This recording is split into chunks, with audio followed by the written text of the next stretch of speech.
जनवरी 2012 में आया हुआ प्रश्न कि if A is to B is equal to 5:14 and B is to C equal to 7:3, then find A is to B is to C. और यहाँ पर आपके पास 4 ऑप्शन है। अब देखो इस क्वेश्चन को हम कैसे सॉल्व करेंगे। यहाँ पर दिया गया हमको A is to B is equal to 5:14।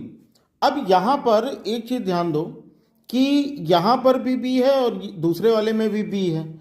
अगर इन दोनों में बी है तो इसको कुछ इस सीक्वेंस में लिखना होगा। A is to B is equal to 5:14 और B is to C, B के नीचे बी लिखेंगे, इज टू सी लिखेंगे, इज इक्वल टू, अब बी की वैल्यू यहाँ पर 7 है तो 7 लिखेंगे और इज टू 3। अब देखो यहाँ पर हमको निकालना है A is to B is to C. कितना आसान काम होगा कि इसका मल्टीप्लाई इससे करना है, ठीक है। 5 का मल्टीप्लाई 7 से, 14 का मल्टीप्लाई 7 से और उसके बाद 14 का मल्टीप्लाई 3 से।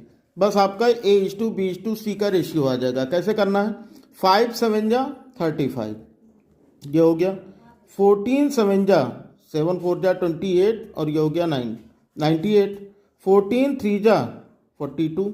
तो यानी हमारा जो रेशियो होगा वो 35:98:42 का होगा। लेकिन अगर ऑप्शन पे ध्यान दो तो इस तरह का कोई भी ऑप्शन नहीं है, इस तरह का कोई भी ऑप्शन नहीं है। तो यहाँ पर हमको क्या देखना है कि एक चीज़ देखो कि सबके रेशियो अलग अलग हैं और यहाँ पर हमारा 35:98:42 आया।